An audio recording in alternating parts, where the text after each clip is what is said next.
Welcome to the channel. I'm James, and today we're looking at Zoom Video Communications Inc.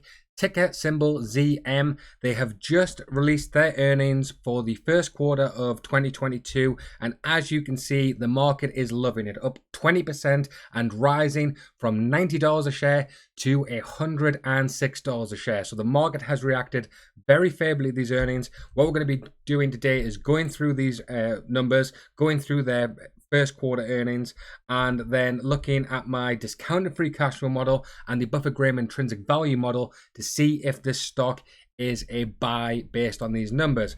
So before that, let's just quickly look what the stock's doing. It's currently at $107 a share. Overall, it is down massively on the year, down from $180 a share to, well, currently $107, and it's down from its all-time highs at around about $401 a share.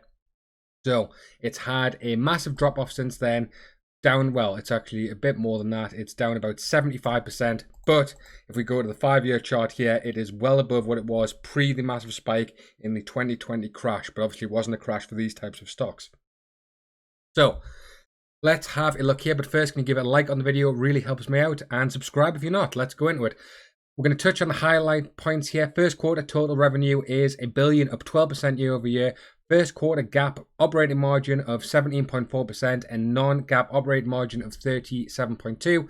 First quarter net cash provided by operating activities. This is what goes into our free cash flow. $500 million on a 49% margin, and number of customers contributing to more than $100,000 in trailing 12-month revenue, up 46% year over year. So let's just get straight into the numbers here at the bottom. We're going to be looking at the cash flow statements, but we're going to be looking here first. So what are we going to do? We have the 3 months ended in 2021 and the current quarter, which has just been released in 2022.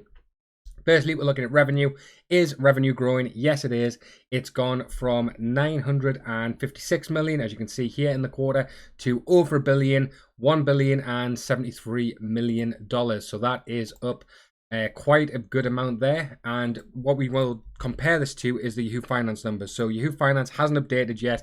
They don't get the numbers this quick. That's where I come in. So the previous 3 years, or you can even see the 330 million, 622, 2.6 billion, and 4.099 billion in the year ended in the 31st of January.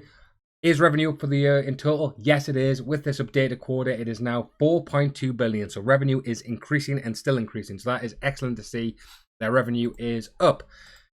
Next, we're going to be looking at the profit. How do you get profit? Well, it's cost of revenue minus the cost of revenue. You can see here cost of revenue is pretty similar. Gross profit's up, but operating expenses has increased. Main increases really here is on the sales and marketing has gone up almost 120 million, and overall that is where the main profit is and where the profit's gone. Profit is down 227 million to 113. Now, if we go to Yahoo Finance again, we can see the profits of the previous years.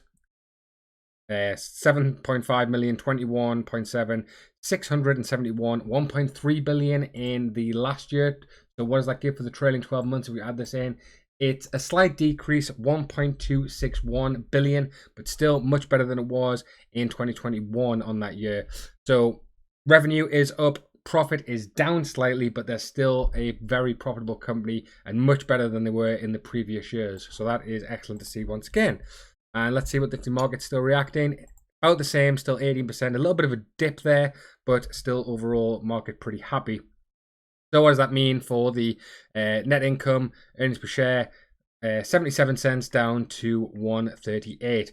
Next thing we like to look at, are they buying back or issuing more shares? They have 293 million shares in the previous quarter. That's up to 299. So they are diluting shareholders. They're issuing more shares. But if we look at the share price here, if they were issuing in the previous quarter, which would have been, well, probably from here to here, they have done a pretty good time of issuing more shares. The stock is the lowest it's been in a while. If they were issuing shares back in September when it was at 400, they were getting the capital and they were using it to reinvest in the company. So in hindsight, pretty good idea. Normally you don't like companies issuing more shares, but if the share price is overvalued, which it seemed to be at the time, it is a pretty good decision in hindsight. Next, we're looking at free cash flow. We saw the operating activities at the top. It's 526 million, down from 533.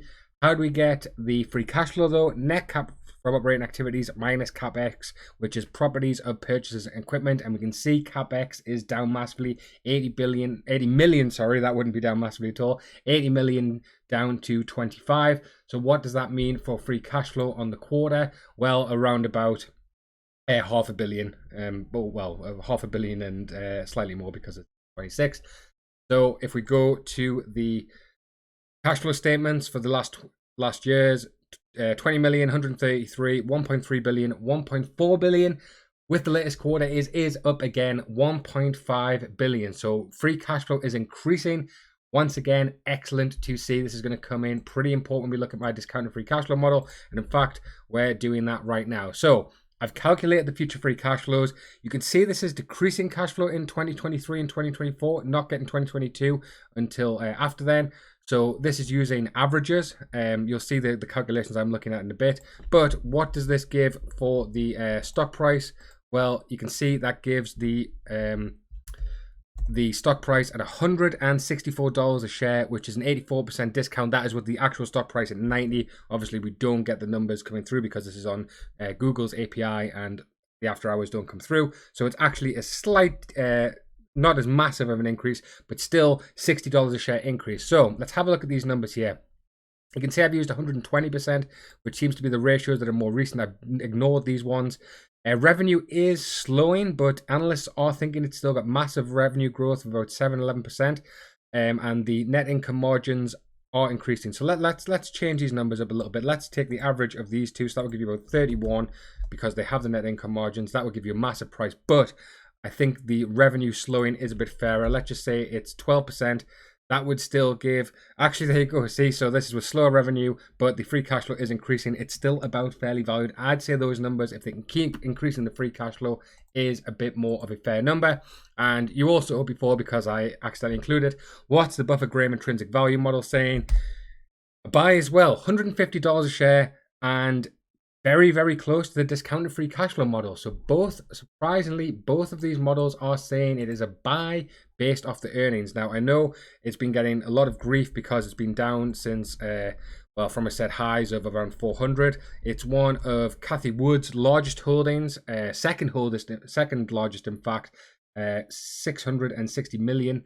In terms of market value, and will probably be increasing as her top holding with this shoot up in the price. So the stock has been getting a lot of flack because it's been dropping, but based on the models that I'm looking at right now, it does seem that it's a buy. We quickly go to tip ranks. What are they saying? They say it's a moderate buy as well. On the low side, $90, average $150, and on the high side, $300. These are from slightly older positions here. You can see these are about 3 months ago. So these aren't the most updated analyst targets, but you can see with a good earnings, I would imagine they would increase these. Just shows that sometimes analyst targets are a little bit higher based on the previous numbers, but $140, $150 a share. Analysts are saying it's about that. The models are saying it's about that. And the market is saying it's over 100. So I think this stock does look like a buy based on the models. Quite surprising, actually. Just shows that how quickly these companies can go from very memey at $400 a share to being slightly undervalued, as long as they're still growing, which they are. Right, guys, thanks for watching. Please give a like on the video if you enjoyed it, and I'll catch you guys next time.